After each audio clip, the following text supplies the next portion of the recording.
Tabloid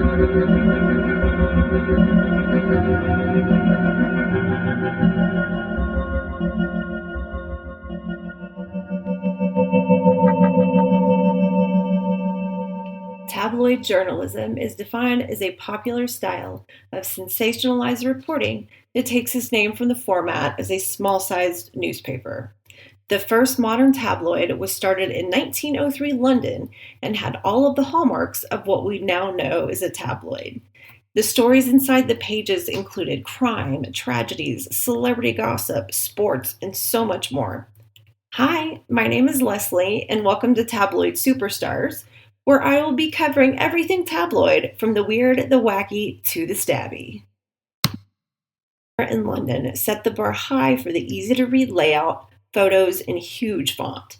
The public couldn't get enough and were consuming 1 million copies per day. Other tabloids began popping up all over the globe wanting a piece of the pie. By the 1970s, the United States had multiple tabloids up and running. The National Enquirer, the Weekly World News, the Star, and the Globe were easily found in the checkout aisle of your local grocery store. And as each one fought to be in that number one spot, the headlines started to become more and more dramatic at each issue. And here are some examples of some eye-popping headlines. Man gives birth to baby. Baby lives. Unnatural sex act wrecked my marriage.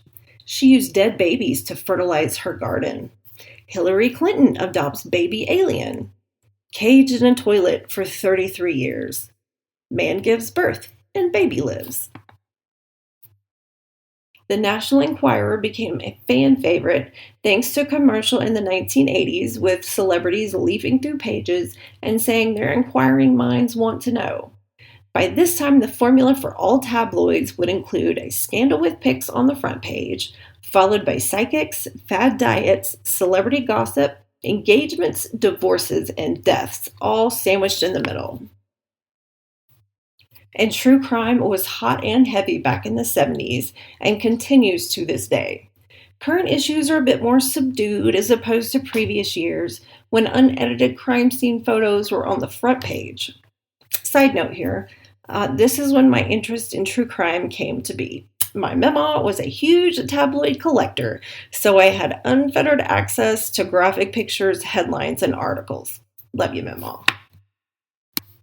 So, in memory of my mama, here's a rather gruesome true crime article from the June 2014 edition of the National Enquirer.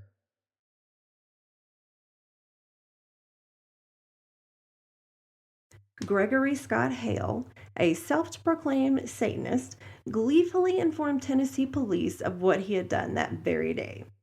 Hale, a 37-year-old male of Coffee County, had returned home to live with his parents after being fired from a meat processing plant.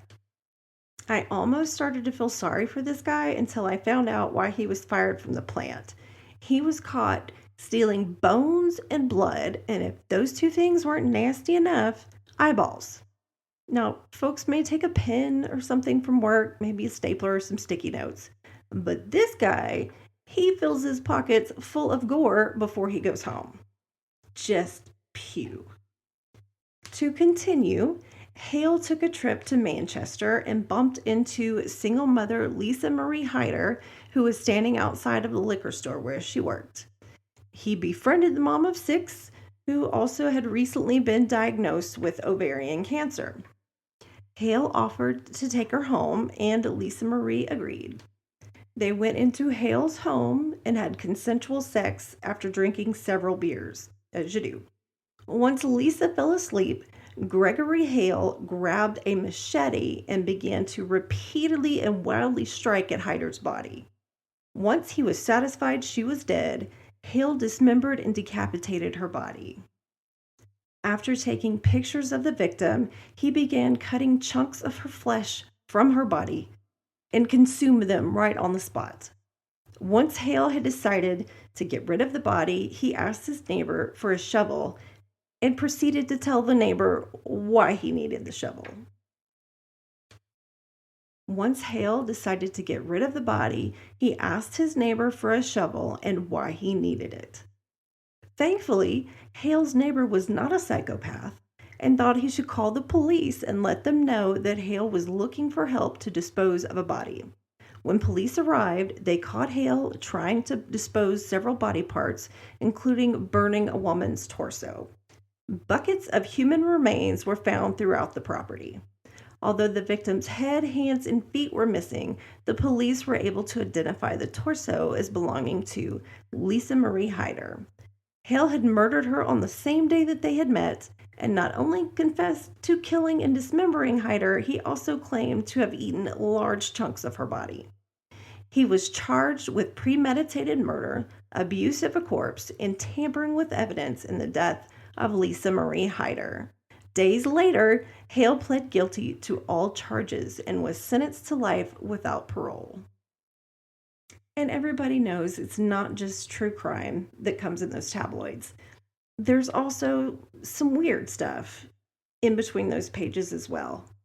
We cannot forget about the Weekly World News and their exclusive interviews and updates of Bat Boy.